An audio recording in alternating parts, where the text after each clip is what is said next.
Good morning friends सकार गुरुत्वपूर्ण खबर आपण मानक स्वागत मुझे तो फ्रेंड्स प्रत्येक दिन भली बहुत गुड़ी पछा पछा खबर सहित जहाँकि पीएम किसान कालिया योजना ठू आरंभ कर राशन कार्ड ई श्रम कार्ड बड़ बड़ घोषणा यह खबर भितर रही तेणु आपण मैंने 2 मिनिट अधिक समय दे ए वीडियो को निश्चित शेष पर्यंत देखंतु कारण आज वीडियो देखापी आपन को कौन न्यूज पेपर किंबा खबर कागज देखा पड़ोनी से चलतु भाई मैंने बेसी डेरी नक भिडियो उपर नजर पकईबा तेरे नजर पकईबा पूर्व जदि आम चैनल प्रथम आसी भिडियो देखुं तेज आम चैनल को सब्सक्राइब कर पाखे घंटी चिन्ह को दबे ऑल नोटिफिकेशन को दबे दिंतु कारण आम जिते बेले भी भिडियो छाड़ू आपण पाखे पहुँचब सर्वप्रथम नंबर 1 आज प्रकाश पेब 10म रेजल्ट 10म परीक्षा फल को नहीं बड़ अपडेट सामना को आसी आज प्रकाश पाइब 10म परीक्षा फल आज 10:30 प्रकाश पाइब रेजल्ट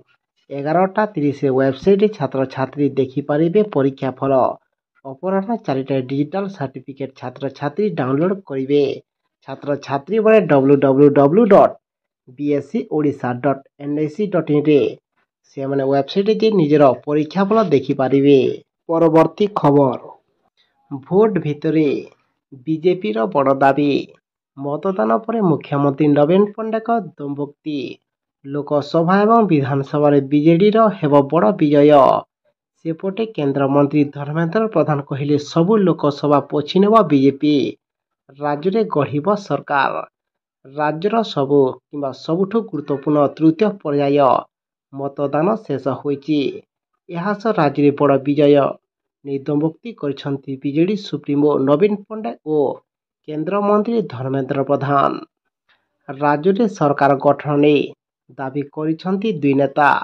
बीजेडी स्थिर सरकार करिबो बोली नवीन पंडा दृढ़ोक्ति बाढ़िथिबा बेले राज्य में 21 लोकसभा आसन जीतिबा सह राज्य में भी बहुमत सह राज्य सरकार गढ़िबो बीजेपी बोली धर्मेंद्र प्रधान दंभ देखैछंती। परवर्ती खबर वैद्युतिक सामग्री हेब महंगा लोहित सागर संकट जो बर्तमान यार प्रभाव व्यवसायी क्षेत्र में देखा मिली शिपिंग कंटेनर अभाव कारण अनेक देश आसुवा सामग्री उपरे माल परिवहन शुल्क वृद्धि हेतु IT hardware TV washing machine एवं एसी आदि वैद्युतिक सामग्री मूल्य वृद्धि संभावना प्रकाश पाई यह भारतीय ग्राहक को प्रभावित करने अर्थनीति विशेषज्ञ माने मत प्रकाश करिसेंति।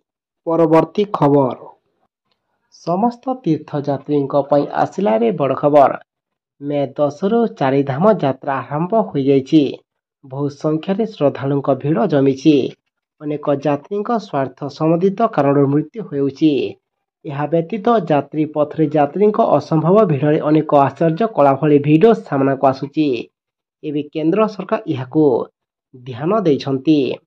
केंद्र गृह सचिव अजय कुमार भल्ला गुरुवार भर्चुआल माध्यम उत्तराखंड में चली 4 धाम यात्रार ताजा तथ्य संग्रह करिसेंति एवं भल्ला मुख्य सचिव राधा ऋतुड़ी धाम और यात्रा मार्ग एवं आश्रय स्थल गुड़िकर यात्री रिपोर्ट प्रतिदिन गृह मंत्रालय को पठेबा निर्देश दिया। परवर्ती खबर समस्त गाड़ी चालकों आसिला बे बड़ खबर सड़क परिवहन एवं राजपथ मंत्रालय भारत में ड्राइविंग लाइसेंस को नहीं नुआ नियम घोषणा कर जून 1 तारिख आरटीओ रे देवाकू पड़ोनी ड्राइविंग टेस्ट नुआ नियम अनुଯାयी आवेदन प्रक्रिया सहज होइछि परिवेश एवं लोकंकर सुरक्षा को ध्यान रखी जरिमाना एवं फीस बाबद परिवर्तन मध्य कराଯାଇଛି तेबे जून 1 रु ड्राइवर माने कौन सुविधा कि कौन ध्यान रखिबे आसंतु जानिबा ड्राइविंग लाइसेंस पाइबा पई एबे जून 1 ठारू आपनको आरटीओ परिवर्ते घरे ड्राइविंग ट्रेनिंग सेंटर रे ड्राइविंग परीक्षा देबाकू पड़िबो ए ट्रेनिंग सेंटर गुडी करे ही टेस्ट ऑर्गेनाइजेशन हेबो एवं एठारू ही आपण माने सर्टिफिकेट पाइबे। परवर्ती खबर एणिकी 6 टंका सस्ता हैला पेट्रोल दर गतकाली देशर विभिन्न आसन पाई चली भाग्य परीक्षा राजधानी दिल्ली समेत पश्चिमबंग एवं ओडिशा रे मध्य मतदान जारी रही ତେବେ ନିର୍ବାଚନର ଏହି ଗୁରୁତ୍ୱପୂର୍ଣ୍ଣ ଷଷ୍ଠ ପର୍ଯ୍ୟାୟ ଆରମ୍ଭ ହେବା ପୂର୍ବରୁ ଗାଡ଼ି ଚାଳକମାନଙ୍କୁ ମିଳିଛି ବଡ଼ ଆଶ୍ୱସ୍ତି। ସକାଳୁ ସକାଳୁ ସାରା ଦେଶରେ ପେଟ୍ରୋଲ ଏବଂ ଡିଜେଲର ମୂଲ୍ୟ ପ୍ରକାଶ ପାଇଛି। ଦେଶରେ ଇନ୍ଧନ ମୂଲ୍ୟ ଅନ୍ତର୍ଜାତୀୟ ଔଷଧିତ ତୈଳ ମୂଲ୍ୟ ଆଧାରରେ ସ୍ଥିର ହୋଇଛି। ରାଜ୍ୟ ସରକାର ନିଜ ସ୍ତରରେ ପେଟ୍ରୋଲ ଏବଂ ଡିଜେଲ ଉପରେ ଭାଟ୍ ଏବଂ ଅନ୍ୟାନ୍ୟ ଟିକସ ଲାଗୁ କରନ୍ତି। କେଉଁ କାରଣରୁ ସେମାନଙ୍କର ମୂଲ୍ୟ ମଧ୍ୟ ଦେଶରେ ଭିନ୍ନ ଭିନ୍ନ ହୋଇଥାଏ ଏବଂ ଏଥିରେ ସକାଳୁ ସକାଳୁ 6 ଟଙ୍କା ଶସ୍ତା ହେଲା ପେଟ୍ରୋଲ ଦର ବୋଲି ଏବେ ବିଶେଷ ସୂତ୍ରରୁ ଜଣାପଡ଼ିଛି। ପରବର୍ତ୍ତୀ ଖବର, ବାର୍ଡ ଫ୍ଲୁରେ ସଂକ୍ରମିତ ଗାଈଙ୍କ କଞ୍ଚା କ୍ଷୀର ପିଇବା ସ୍ୱାସ୍ଥ୍ୟ ପାଇଁ ବିପଦଜନକ। ବାର୍ଡ ଫ୍ଲୁ ସମ୍ବନ୍ଧରେ ଏବେ ଏକ ସର୍ଭେ ରିପୋର୍ଟରେ ନୂଆ ଖୁଲାସା ହୋଇଛି। ବାର୍ଡ ଫ୍ଲୁରେ ସଂକ୍ରମିତ ଗାଈର କଞ୍ଚା କ୍ଷୀର ଆପଣଙ୍କ ସ୍ୱାସ୍ଥ୍ୟକୁ ନଷ୍ଟ କରିପାରେ ବୋଲି କୁହାଯାଇଛି ଏବଂ ଏହାକୁ ପିଇବା ଦ୍ୱାରା ଫୁସଫୁସରେ ହାଇ ଲେଭଲ ଇଫେକ୍ଟ ଦେଖିବାକୁ ମିଳିପାରେ। ଏହି ସର୍ଭେରେ ଗାଈର ସଂକ୍ରମିତ ଥଣ୍ଡା କ୍ଷୀର ପିଇବା ମଣିଷ ପାଇଁ କ୍ଷତିକାରକ ବୋଲି କୁହାଯାଇଛି। ପରବର୍ତ୍ତୀ ଖବର, ମାଡ଼ି ଆସୁଛି ବାତ୍ୟା, ସତର୍କ ରହିବାକୁ ନିର୍ଦ୍ଦେଶ। ଆଜି ଭାରତରେ ପାଦ ଥାପିବ ବାତ୍ୟା ରେମାଲ। ଏଥିପାଇଁ ପୂର୍ବରୁ ସଂକେତ ଦେଲେଣି ପାଣିପାଗ ବିଭାଗ। ରାଜ୍ୟର 4ଟି ଜିଲ୍ଲାରେ ପାଣିପାଗ ବିଭାଗ ପକ୍ଷରୁ ୟେଲୋ ୱାର୍ଣ୍ଣିଂ ଜାରି କରାଯାଇଛି। ଏହି 4ଟି ଜିଲ୍ଲାରେ ପ୍ରବଳ ବର୍ଷା ହେବା ନେଇ ସତର୍କ ସୂଚନା ଜାରି କରାଯାଇଛି। ଏହି 4 ଜିଲ୍ଲା ହେଲା ବାଲେଶ୍ୱର, ଭଦ୍ରକ, କେନ୍ଦ୍ରାପଡ଼ା ଏବଂ ଜଗତସିଂହପୁରରେ ପ୍ରବଳ ବର୍ଷା କିମ୍ବା ହେଭି ରେନଫଲ ହୋଇପାରେ। ବାତ୍ୟା ରେମାଲ ପ୍ରଭାବରେ ଏହି 4ଟି ଜିଲ୍ଲାରେ ପ୍ରାୟ 7ରୁ 20 ସେଣ୍ଟିମିଟର ପର୍ଯ୍ୟନ୍ତ ଭୂ ହେବା ନେଇ କିମ୍ବା ବର୍ଷା ପ୍ରବଳ ହେବା ନେଇ ପୂର୍ବାନୁମାନ କରିଛି ଭାରତୀୟ ପାଣିପାଗ ବିଭାଗ। ସେହିପରି ଆଜି 2ଟି ଜିଲ୍ଲାରେ ମଧ୍ୟ ବାଲେଶ୍ୱର ଏବଂ ଭଦ୍ରକକୁ ୟେଲୋ ୱାର୍ଣ୍ଣିଂ ଜାରି କରାଯାଇଛି। ଏହି ସମୟରେ ପ୍ରବଳରୁ ଅତି ପ୍ରବଳ ବର୍ଷା ହେବା ନେଇ ମଧ୍ୟ ସତର୍କ ସୂଚନା ଜାରି କରିଛି ଆଞ୍ଚଳିକ ପାଣିପାଗ ବିଭାଗ। ପରବର୍ତ୍ତୀ ଖବର, ପୁଣି ଡରେଇଲାଣି କରୋନା। ଓଡ଼ିଶାରେ କେପି2ର 17ଟି ମାମଲା। ରାଜ୍ୟରେ ମହାମାରୀର କେପି2 ପ୍ରଜାତିର 17 ମାମଲା ନଜରକୁ ଆସିଛି। 2 ବର୍ଷ ତଳେ ଚିହ୍ନଟ ହୋଇଥିବା ଓମିକ୍ରନ୍ ପ୍ରଜାତିର JN1 ଉପପ୍ରଜାତି ଅଧୀନରେ ଆସୁଛି କେପି2। ଏହାକୁ ଏବେ ସିଙ୍ଗାପୁରରେ ମହାମାରୀ ସଂକ୍ରମଣ ବ୍ୟାପିବା ପଛରେ ପ୍ରମୁଖ କାରଣ ପାଲଟିଛି।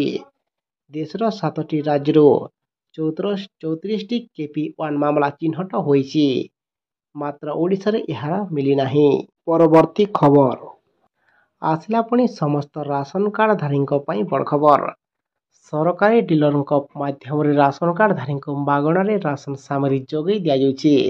ରାସନ କାର୍ଡଧାରୀଙ୍କୁ ଚାଉଳ, ଗହମ, ଚିନି, କିରୋସିନି ତେଲ ଆଦି ସାମଗ୍ରୀ ଯୋଗାଇ ଦିଆଯାଉଛି। ବର୍ତ୍ତମାନ ଏଥିପାଇଁ ନୂତନ ପଞ୍ଜୀକରଣ ଆରମ୍ଭ ହୋଇଛି। କିଭଳି ରାସନ କାର୍ଡରେ ନିଜ ନାମ ଯୋଡ଼ିବେ ଏହାକୁ ନେଇ କିମ୍ବା ତାହାକୁ ନେଇ ସ୍ୱତନ୍ତ୍ର ନିୟମ ମଧ୍ୟ ରହିଛି। ତେବେ ରାଜ୍ୟ ସରକାରଙ୍କ ଦ୍ୱାରା ରାଜ୍ୟବାସୀଙ୍କ ପାଇଁ ସେମାନଙ୍କର ଆୟ ଅନୁଯାୟୀ 3 ପ୍ରକାରର ରାସନ କାର୍ଡ ଯୋଗାଇ ଦିଆଯାଉଛି। ତାହା ହେଉଛି ବିପିଏଲ, ଏପିଏଲ, ଅନ୍ତର୍ଦୟ ରାସନ କାର୍ଡଧାରୀଙ୍କୁ ଏହି ଯୋଜନାରେ ଲାଭ ମିଳୁଛି। ଜଣେ ନିମ୍ନ ମଧ୍ୟବିତ୍ତ ପରିବାର ପାଇଁ ରାସନ କାର୍ଡ ଅନେକ ମହତ୍ତ୍ୱ ରଖିଥାଏ। ବର୍ତ୍ତମାନର ଦର ବୃଦ୍ଧି ସମୟରେ ଅନେକ ସମସ୍ୟା ସମ୍ମୁଖୀନ ହେଉଛନ୍ତି ମଧ୍ୟବିତ୍ତ ପରିବାର। ରାସନ କାର୍ଡ ମାଧ୍ୟମରେ ମିଳୁଥିବା ସାମଗ୍ରୀରୁ ଏଭଳି ପରିବାରକୁ ସାମାନ୍ୟ ଆଶ୍ୱସ୍ତି ମିଳିପାରୁଛି, କାରଣ ଏହିଭଳି ପରିବାର ରାସନ କିଣିବାକୁ ମଧ୍ୟ ଅକ୍ଷମତା ରଖନ୍ତି ନାହିଁ। ଯଦି ଆପଣ ପୂର୍ବରୁ ଆବେଦନ କରିଥିଲେ ଓ ଏଯାଏଁ ଆପଣଙ୍କ ନାମ ରାସନ କାର୍ଡ ଲିଷ୍ଟରେ ଯୋଡ଼ି ହୋଇନାହିଁ, ତେବେ ଚିନ୍ତା କରିବାର ଆବଶ୍ୟକ ନାହିଁ, କାରଣ ରାସନ କାର୍ଡରେ ନାମ ଯୋଡ଼ିବାର ପୁନଃପଞ୍ଜୀକରଣ ଆରମ୍ଭ ହେବାକୁ ଯାଉଛି। ପରବର୍ତ୍ତୀ ଖବର, ସମସ୍ତ ଚାଷୀଙ୍କୁ ମିଳିବ 3000 ଟଙ୍କା। ଦେଶର ଚାଷୀଙ୍କ କଲ୍ୟାଣ ପାଇଁ ବିଭିନ୍ନ ସରକାର ଅନେକ ପ୍ରକାର ଯୋଜନା କାର୍ଯ୍ୟକାରୀ କରିଥାନ୍ତି। ଏହି ତାଲିକାରେ ପ୍ରଧାନମନ୍ତ୍ରୀ କିଷାନ ମାନଧନ ଯୋଜନା, କିଷାନ ସମୃଦ୍ଧି କେନ୍ଦ୍ର, କିଷାନ କ୍ରେଡିଟ୍ କାର୍ଡ ଏବଂ ପ୍ରଧାନମନ୍ତ୍ରୀ କୃଷି ସିଞ୍ଚାଇ ଭଳି ଯୋଜନା ସାମିଲ ରହିଛି। ଏହି ଯୋଜନା ମାଧ୍ୟମରେ ବିହନ, ଜମିକୁ ଜଳସେଚନ ଠାରୁ ଆରମ୍ଭ କରି ଋଣ ଯୋଗାଇ ଦେଉଛନ୍ତି ଉଭୟ କେନ୍ଦ୍ର ଏବଂ ରାଜ୍ୟ ସରକାର। ଏଭଳି ଯୋଜନା ମାଧ୍ୟମରେ ଚାଷୀଙ୍କ ଆର୍ଥିକ ମେରୁଦଣ୍ଡ ସୁଦୃଢ଼ ହୋଇଛି। ଏହା ସହ ଚାଷୀଙ୍କ ଆୟରେ ମଧ୍ୟ ବୃଦ୍ଧି ଘଟିଛି। ବିଶେଷ କରି ଚାଷୀଙ୍କ ପାଇଁ ଥିବା କିଷାନ ଯୋଜନା ଚାଷୀଙ୍କ ନିକଟରେ ଆଦୃତ ହୋଇପାରିଛି। ଏହି ଯୋଜନା ମାଧ୍ୟମରେ ଚାଷୀଙ୍କୁ ବାର୍ଷିକ 3ଟି କିସ୍ତିରେ 6,000 ଟଙ୍କା ଯୋଗାଇ ଦିଆଯାଉଛି।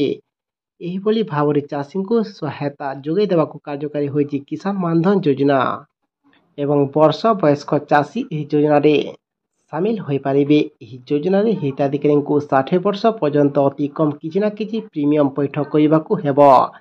60 ବର୍ଷ ପରେ ଏହି ହିତାଧିକାରୀମାନେ ପେନସନ୍ ଆକାରରେ 1,000 ଟଙ୍କାରୁ 5,000 ଟଙ୍କା ପର୍ଯ୍ୟନ୍ତ ଆପଣଙ୍କୁ ପେନସନ୍ ମିଳିପାରିବ। ତା ସହିତ ପିଏମ୍ କିଷାନ ଯୋଜନା ମାଧ୍ୟମରେ ମଧ୍ୟ ଚୌଥାଶୀର 17ତମ କିସ୍ତି ଟଙ୍କା ସମସ୍ତ ଯୋଗ୍ୟ ଚାଷୀଙ୍କ ଖାତାକୁ ଆସିବାକୁ ଯାଉଛି ବୋଲି ଏବେ ମିଡ଼ିଆ ରିପୋର୍ଟରେ ଜଣାପଡ଼ିଛି। ସେଥିପାଇଁ ଆମେ ଆପଣଙ୍କୁ ଅନୁରୋଧ କରୁଛୁ କି ଆପଣମାନେ ଆମ ସହ ସଦାସର୍ବଦା ଯୋଡ଼ି ହୋଇ ରହିଥାନ୍ତୁ। କାହିଁକି ନା ଯେଉଁଦିନ ସରକାର ଟଙ୍କା ଦେବାଟା ଘୋଷଣା କରିବେ ଆମେ ଆପଣଙ୍କୁ ଆଉ ଗୋଟେ ଭିଡ଼ିଓ ମାଧ୍ୟମରେ ଆମ ଏ ଚ୍ୟାନେଲ୍ ମାଧ୍ୟମରେ ଆମେ ଆପଣଙ୍କୁ ଜଣାଇଦେବୁ। ତାକୁ ଦେଖି ଆପଣମାନେ କନଫର୍ମ ହୋଇଯିବେ।